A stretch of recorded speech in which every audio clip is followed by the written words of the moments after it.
الحمدللہ رب العالمین والصلاة والسلام علی رسول الکریم قل ان صلاتي ونسکی ومحیاي ومماتی للہ رب العالمین صدق اللہ العظیم۔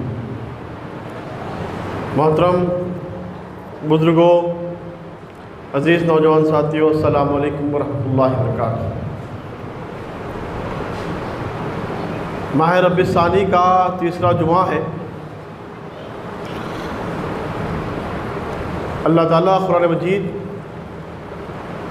کی ایک آیت میں فرماتا ہے، کہو میری نماز، میری قربانی، میری زندگی اور میری موت سب کچھ اللہ رب العالمین کی ہے۔ للہ رب العالمین، تمام کی تمام چیزیں اللہ رب العالمین کے لیے ہیں۔ عزیز سامعین، مومن کا جو کچھ ہے وہ سب کچھ اللہ کا ہے، اور جو مومن کرتا ہے وہ سب کچھ اللہ کے لیے کرتا ہے۔ یہ ایمان والوں کے سامنے یہ کانسیپٹ، یہ خیال پختگی کے ساتھ جم جانا چاہیے کہ یہ معلوم ہونا چاہیے کہ اس کے پاس جو کچھ ہے وہ اللہ کا دیا ہوا ہے، اور وہ جو کچھ بھی کرتا ہے وہ اللہ کے لیے کرتا ہے، اور اسی میں اس کی کامیابی ہے۔ اور یہی خیال اور یہی چیز آدمی کو آخرت کے لیے تیار کرتی ہے۔ بڑے سے بڑا کام کرنے کے باوجود بھی انسان اپنے کمال پر اتراتا نہیں، تکبر نہیں کرتا۔ بڑے سے بڑا کام کرنے کی بڑی سی بڑی صلاحیت استعمال ہونے کے باوجود بھی وہ اپنے آپ پر گھمنڈ نہیں کرتا۔ بڑے سے بڑا مالدار ہونے کے باوجود بھی، بہت زیادہ مال کمانے کے باوجود بھی وہ اپنے مال پر تکبر نہیں کرتا۔ علم کے اونچے درجات پر پہنچنے کے باوجود بھی وہ اپنے علم پر کبھی فخر نہیں کرتا۔ اقتدار، کرسی کا مالک ہونے کے باوجود بھی وہ کبھی اس پر اپنی نہیں چلاتا۔ یہ خیال اور یہ چیز جب انسان کے ذہن میں پیدا ہو جاتی ہے کہ میرے پاس جو کچھ بھی ہے وہ اللہ کا ہے، اور میں جو کچھ کروں گا وہ اللہ کے لیے کروں گا، یہ چیز آدمی کو سنوارتی ہے، یہ چیز آدمی کو دنیا اور آخرت میں ترقی دلاتی ہے۔ یہ نظریہ، یہ قرآن مجید کی تعلیمات، یہ بہت اہم ہے جو ہمارے سامنے رکھنا ہے۔ اگر ان کو ہم سامنے نہیں رکھیں گے تو ہوگا کیا؟ ہوگا یہ کہ انسان کے پاس جو کچھ ہے انسان سمجھے گا کہ وہ اس کا اپنا کمال ہے۔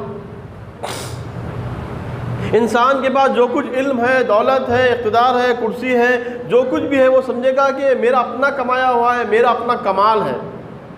جب میرا اپنا کمال ہے اور میری اپنی سوچ کی وجہ سے، میری اپنی محنت کی وجہ سے، میری اپنی تگودوں کی وجہ سے یہ تمام چیزیں ملے ہیں، جب اسے یہ خیال آتا ہے تو اس کے اندر تکبر بھی پیدا ہوتا ہے۔ وہ اپنے آپ کو بڑا سمجھتا ہے، اور جس کے پاس یہ چیز نہیں ہے ان کو وہ چھوٹا سمجھتا ہے۔ عزیز سامعین، اللہ جو کچھ بھی انسانوں کے پاس ہے وہ اللہ کا دیا ہوا ہے۔ ہاں، انسان کے اختیار میں اتنا ہی ہے جتنا کہ وہ کوشش کر سکتا ہے، لیکن عطا کرنا آدمی تھوڑی کوشش کرتا ہے، اللہ تعالیٰ بہت زیادہ اسے عطا کرتا ہے۔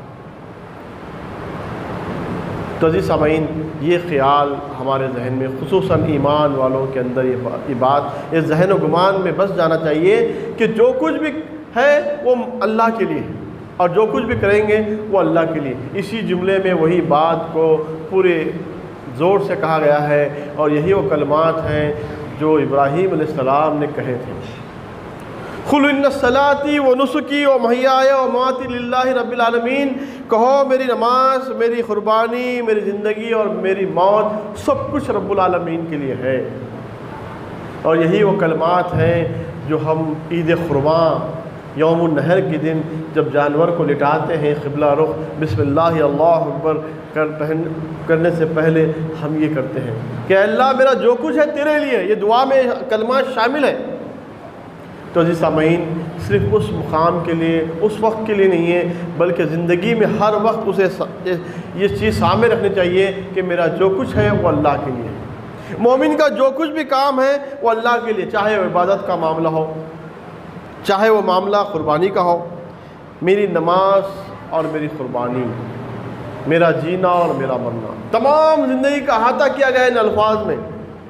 نماز سے مراد میری بندگی، میرا ذکر، میرا تعظیم میں اللہ کے آگے جھکنا، اور تھوڑی تھوڑی دیر کے لیے بار بار اللہ سے رجوع ہونا، یہ تمام چیزیں عبادت میں آتی ہیں۔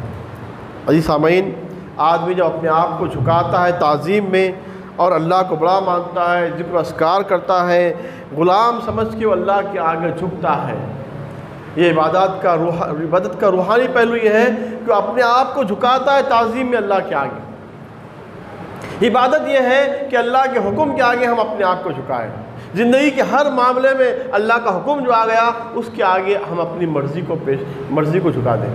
ہماری مرضی بہت کچھ ہو سکتی ہے، ہمارا دل بہت چاہتا ہے، ہمارے اہل و عیال، ہمارے خاندان، ہمارا احباب بہت کچھ بولتا ہے، لیکن ہم اپنے آپ کو اللہ کے آگے، اللہ کی مرضی کے آگے جھکانا، اصل یہ عبادت ہے۔ عزیز سامعین، قربانی کے متعلق یہ بات کہتا چلوں کہ آدمی اللہ کی فرمانبرداری کے لیے وقت لگاتا ہے، صلاحیت لگاتا ہے، روزگار کو چھوڑتا ہے، آدمی حلال روزی کے لیے اپنے آپ کو کھپاتا ہے۔ اللہ نے حکم دیا ہے کہ تمہیں حلال کمانا ہے اور اس میں اپنے آپ کو لگاتا ہے، کھپاتا ہے، صلاحیتوں کو لگاتا ہے۔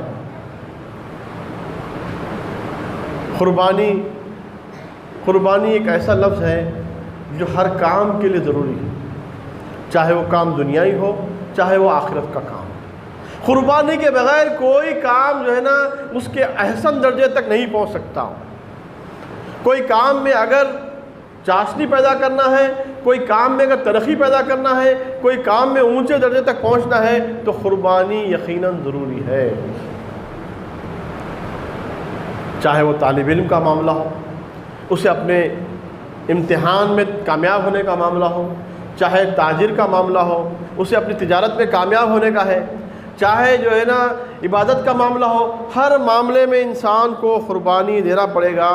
اور انسان اللہ کے لیے جو قربانی دیتا ہے، اللہ کے حکم بجا لانے کے لیے، بعض اوقات ایسے آتے ہیں نفس ایک چاہتا ہے، خاندان والے ایک چاہتے ہیں، دنیا ایک طرف کہتی ہے، لیکن اللہ کا حکم ایک ہوتا ہے۔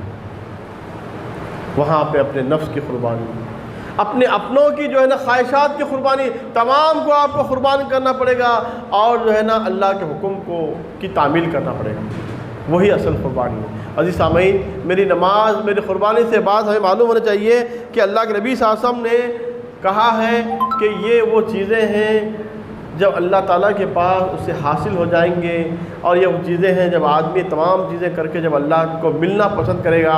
یہ تمام چیزیں آدمی اس وقت کرتا ہے جب اسے اس بات کا یقین ہو جائے کہ وہ اللہ کو اسے اللہ تعالیٰ کے سامنے جواب دہ ہونا ہے، اللہ سے ملنا ہے۔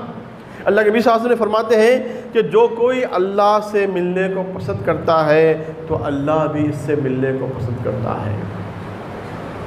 آدمی کی قربانی، آدمی کی نماز، آدمی کی عبادتیں، جینا مرنا، ہر چیز آدمی اللہ کے لیے کیوں کرتا ہے؟ وہ اس لیے کرتا ہے کہ اس دنیا کے بعد ایک اور زندگی ہے جس میں مجھے میرے خدا سے ملاقات کرنا ہے۔ اللہ کے رسول صلی اللہ علیہ وسلم فرمایا کہ جو کوئی اللہ سے ملنے کو پسند کرتا ہے تو اللہ بھی اس سے ملنے کو پسند کرتا ہے، اور جو شخص اللہ کی ملاقات کو ناپسند کرتا ہے تو اللہ بھی اس سے ملاقات کو پسند نہیں کرتا۔ عزیز سامعین، یہ زندگی رب سے ملاقات، یہ زندگی ایک عارضی زندگی ہے۔ ہمارا اور آپ کا ایمان ہے کہ یہ زندگی بالکل عارضی ہے، عارضی ہے، چند روزہ ہے، لیکن حقیقی زندگی آخرت کی زندگی ہے، اور آخرت کی زندگی میں ہمیں اور آپ کو اپنے رب سے ملنا، ملاقات، یہ ہماری مومن کی اصل خواہش ہوتی ہے کہ وہ اپنے رب سے ملاقات کرے۔ یہی وہ خواہش اور یہی وہ امید ہے جو مومن زندگی بھر دل میں اپنے لے کے رکھتا ہے۔ اسی کے تحت وہ تمام عبادتیں کرتا ہے، اسی کے تحت فرمانبرداری کرتا ہے، اسی کے تحت پوری زندگی پاکیزگی کے ساتھ گزارتا ہے، اسی لیے کہ کل اس کے اپنے رب سے ملاقات کرنا ہے۔ یہ امید اور یہ خوشی مومن کے دل میں جب بس جاتی ہے تو وہ ہر کام اللہ کے لیے کرتا ہے۔ عزیز سامعین، حضرت ابو امامہ رضی اللہ تعالیٰ نے فرمایا، جس نے محبت کی اللہ کے لیے، نفرت کی اللہ کے لیے، جس نے کسی کو دیا اللہ کے لیے اور کسی کو دینے سے روکا اللہ کے لیے، فقد استکمل الایمان، اس نے ایمان کو مکمل کر لیا۔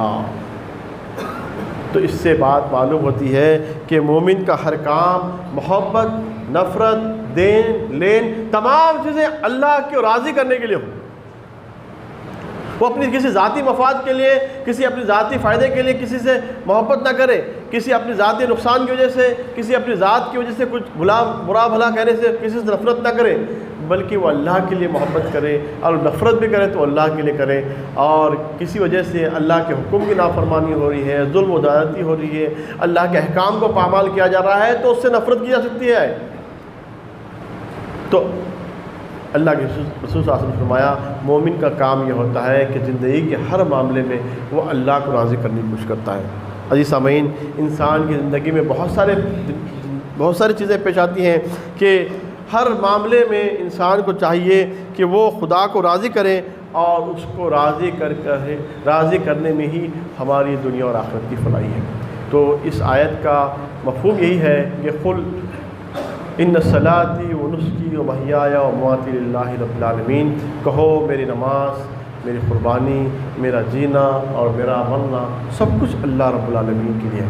تو انسان کا ہر کام، ہر اچھائی کو اختیار کرنا، ہر برائی سے رکنا، عبادات، قربانی، تمام چیزیں انسان زندگی بلکہ پیدا ہونے سے لے کر موت تک ہمیشہ اس بات کو سامنے رکھے کہ وہ اللہ کے حکم کے مطابق اپنی زندگی گزارے اور اللہ تعالیٰ کو راضی کرے۔